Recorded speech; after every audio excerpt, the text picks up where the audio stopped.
Hi everyone, welcome to Colouring with Kate and thank you for joining me today.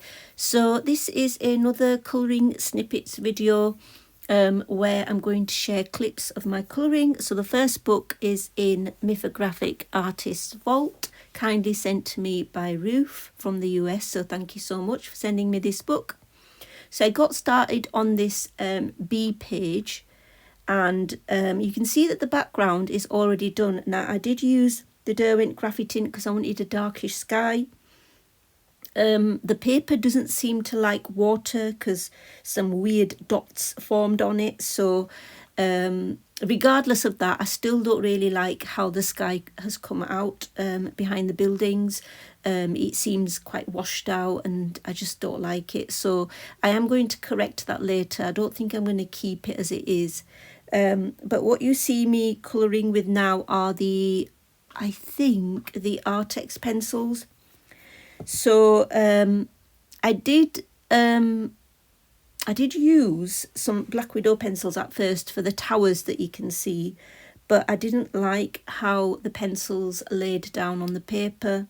They seemed quite hard and I don't know, just a little bit hard and scratchy, so I ditched them basically. So yeah, you can see that I'm going to use blues and purples anyway. So I'm using two blends of Artex pencils. I've got pastel blue, cerulean blue and imperial violet. And then my other blend is Wisteria, Parma Violet, the one that I'm using now actually, I think. Wisteria, Parma Violet and Cobalt Violet. So I'm just not doing anything particularly special here, but just laying down the lightest colour and then put in the middle colour from the edge, working inwards, and then putting the darkest colour around the edges and sort of just blending the three colours out.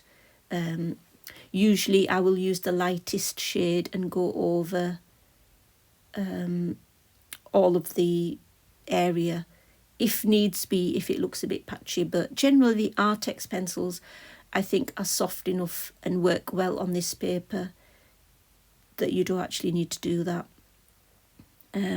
So yeah, I wanted to use purples and blues, purple and blue shades for the sky, and I wanted it to look a bit gloomy, and then I wanted to use purples and blues for the buildings and fine liners as well. And then I wanted to make the honey the usual colour honey you'd expect, as well as the honeycomb as well. So you can see I've worked already on the honey there. Now I'm using my Tombow eraser just to erase some marks because I wanted the honey to lighter in some areas because it looked too I guess I don't know, it needed some lighter highlight areas basically. So I just corrected my colouring by using the Tombow eraser just to lighten some areas. So you can see me doing a little bit of the honey there. I'm using the Derwent Lightfast Yellow Ochre, Dark Honey and the Persian Orange and the Faber-Castell Burnt Sienna and the Faber-Castell Orange Glaze Sanguine and the Derwent Lightfast Raisin. So I do mix my pencils and I use the Derwent Lightfast quite regularly with the Faber-Castell Polychromos, to be honest. And yeah, I just came up with this blend myself in terms of the colour choices, and I think it works all right. I do later add, what do? I add some bright yellow. I think I add some, bring it down somewhere, so I'm just finding some canary yellow on the honey just because I wanted to brighten up some areas. So I added some canary yellow to some areas of the honey just to make it brighter, I suppose. So yeah,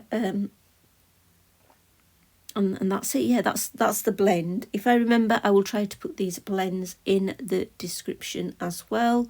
But these sort of videos, I have to say, do take a lot of time and effort, and it is quite a feat to get them done because I'm working in quite a few colouring books and it requires a fair amount of editing, starting and stopping of the camera and choosing supplies. It does take a lot of time. But I know that they can be helpful videos, and quite a few of you said that you like these sort of videos. So yeah, I think it's worth the time and the effort. So yeah, just finishing off the honey there, and I think the next clip is where I think I am darkening up some areas, but let's just check to see. Yes, I'm using my black polychromos. Now, I wasn't quite happy with the buildings, and this happens a lot when I'm colouring. As I go along, I look at the picture, and if I don't like it, I have a little think about what might improve it. And looking at the buildings, I just didn't think the contrast was strong enough, and I needed to add black. So I needed to add black and black shading. And the thing with the polychromos black is that it's quite translucent and not very opaque like, say, the Prismacolor. So I think it's quite a good pencil to use to darken areas and give them a little bit more of, you know, a bit more shading, I guess, and to give the appearance of a lot of shadow on one side rather than the other. And it just makes the rest of the picture come to life a bit more, I guess. So yeah, once I'd done that with my black polychromos, I still wasn't satisfied with how dark it looked. I didn't think it looked dark enough. So then I thought, okay, I am going to use an Artex black now. So I did use an Artex black for some areas, not all areas, but just for some areas I added the Artex black just in the corners to get the, you know, really, really dark colour. So yeah, that's what I did. And to be honest, I liked the picture a lot more then because I thought that the buildings looked much better. So to really build up contrast and make your image quite striking, I think don't be afraid to use black. And if you are a bit hesitant to use it, start off with the Faber-Castell Polychromos black, just to lightly, and it's one of those pencils which won't, well, it is a really good pencil, so it lay down a lot of pigment, but if you're light-handed, you know, you can do it slowly and lightly at first. So anyway, that's how the buildings look. I'm quite pleased with how they look now. I think they look much better than before. So here I am just adding a bit of canary yellow in the Prismacolor onto the honey, just to brighten some areas up. And now I work on the honeycomb. Now the honeycomb I always do, well, not always, but usually do in a similar way, and I use Helen Elliston's Colorist Special Effect 3 book, and how she describes to do the honeycomb in there. So this is based on that, I'm using canary yellow, goldenrod, sienna brown, pumpkin orange, sepia, poppy red, black and white in the Prismacolor pencils. So yeah, I have done honeycomb like this quite a few times, and you can see I lay it down in quite a random way and make it look patchy, so it's not, you know, just working your shading it from the outside in. You just add your black pencil and your sienna brown in certain places, as you can see, and as you build up the colour, the honeycombs have got, you know, that random looking effect. And then you can use the white, the Prismacolor white at the end to go over the white areas, and also the other colours if need be, just to blend it all together. So yeah, that's my little clips of colouring, well, from the first book that I've been working in the lovely Mythographics Artist Vault. So thanks again, Ruth, for sending it to me. Okay, so the second book I'm working in here that I am sharing is the Enchanted Creatures book by Lolita Ayer. And I'm working on this owl page. Now, the background was done in Inktense pencils, but I did use some pencils on top for shading. And again, you can see around the owl, I also used some black pencil shading using the Polychromos, I think. And now I am using alcohol markers here, and I am using two colours. I think it's the Ohuhu ones, and I'm just blending with them. So I keep the tops off both pens and then just very quickly put the second colour on top and try to blend it. Now, you can't really, I mean, it's one of those things with alcohol markers. I'm just not experienced enough with them. It might be, but you can see that the contrast and the blend isn't that obvious. So I do later go in with some pencil to add shading on top, which is fine. You know, that's always good to do if you want more of a, more of a obvious colour difference in the blending, and more of a darker end and a lighter end, I suppose. So yeah, just wanted to use a bit of my alcohol markers because I hardly use them, and it's definitely makes your colouring quicker.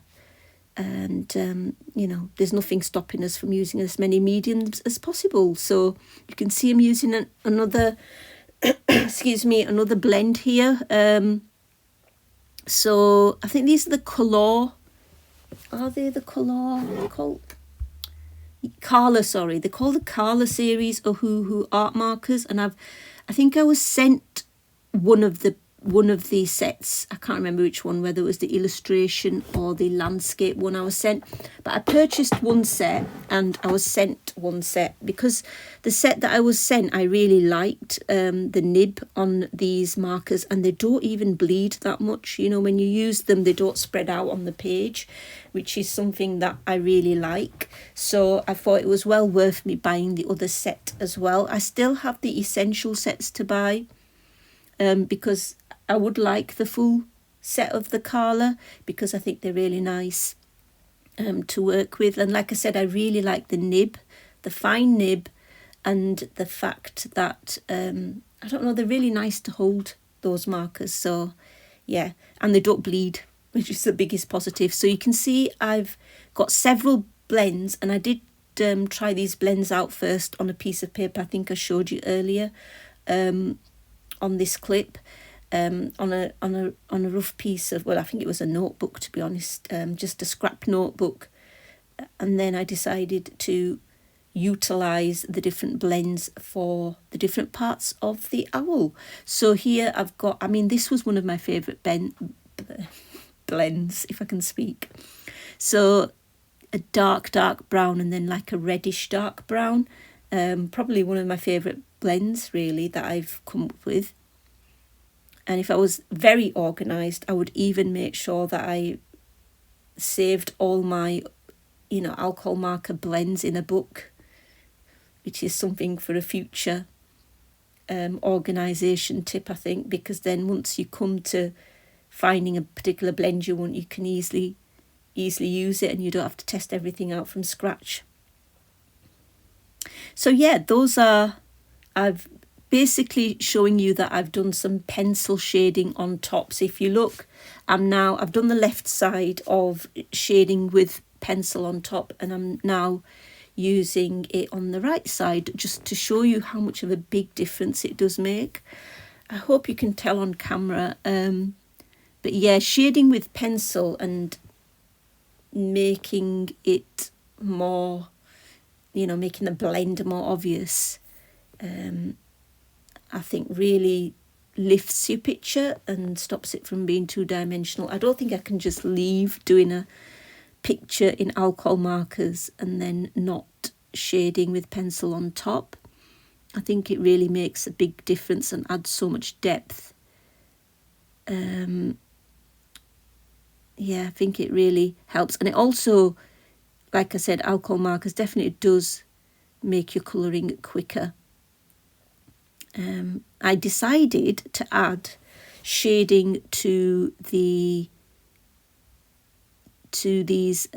greyish bits as well, and then I'm going to show you, because some time ago I had some questions from a couple of people asking how I approach zentangle art, and this is of course zentangle, and here you get to see how I approach it. One way I approach it, I just ignore the inner patterns at first, and I'll just it's ideal to use alcohol marker on the zentangle or the shape, and then what you can do is go in and mark out the details, either using a fine liner or using a metallic or a glitter gel pen. So in this case you can see I'm using my Uniball Silver, one of the best silver gel pens ever. So the Uniball Silver is definitely worth buying. And I'm using it to mark out the patterns within the shape. So I definitely like to do that. I don't like to just leave the zentangle, the pattern, and just ignore it and just sort of shade over it. I want to bring that pattern out because I think it gives the picture more depth and more detail and makes it look better. You don't have to, of course, but it's also very therapeutic, to colour all the little details. I mean, I find it therapeutic in terms of quite relaxing. So I decided to add silver Uniball gel pen on the edges of the owl's face. So I'm using the silver gel pen, and then I'm also using a glazed pen for some of the details. Now I shouldn't have used the glazed pen first. I should have used my fine liner and then used the glazed pen, but I was okay. And then I get a fine liner because the patterns are so detailed and tiny that the fine liners have got a small enough nib. I think it's 0.3 or 0.4 millimeter. And then I just bring out the details, and you can see what a difference it makes. If you compare it to the other side of the owl's face, you can see how using fine liner really lifts the picture. And then I'm also using some Pentel Gel Metallic Hybrid glitter gel pen there for the little zentangle lines there. And then now I'm using some more fine liner pen to go around some of the feathers. Again, I wanted to bring them out because I think it just lifts the picture if you use fine liner for details, especially for zentangling. Zentangled pictures, I mean. For zentangled pictures, if you wanna colour using alcohol markers or pencils, and then bring out the zentangle patterns by using fine liners or glitter gel pens or metallic gel pens, I think it works quite well. So you can see I'm using two different colours of fine liners here, but it doesn't really make much difference. You can't really tell that much, but you can see that where there's loads of lines, I just go over some of the lines. I don't have to go over all the lines.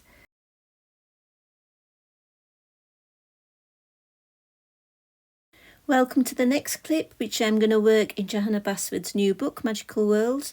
So I am using the tempera sticks, I think they're called, tempera paint sticks. Now I did do a little bit of experimentation on a separate piece of paper with this, and they don't really blend because they dry really quickly as soon as you put them on the page.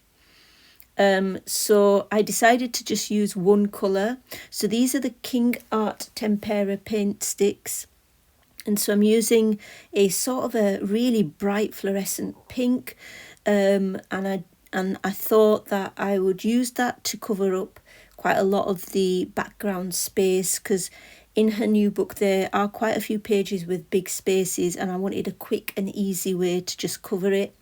I wasn't just going to use the paint stick though. I wanted to use other mediums on top, so I was going to use the gel crayons.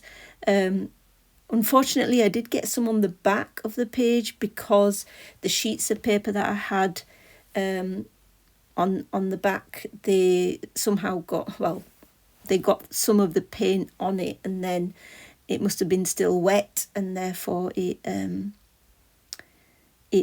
attached to the other side of the page, but I'm sure I can cover that up. So now I'm using a Holbein neon pink to colour in the edges close to the actual image, because it's very hard to get into small spaces with a tempera stick. I'm not even sure if I'm saying the word right, but anyway. And yeah, the colours are quite close. I knew that you wouldn't be able to tell once I'd finished with the page. You wouldn't be able to tell anyway that I'd used pencil. And then now I'm using some gel crayon.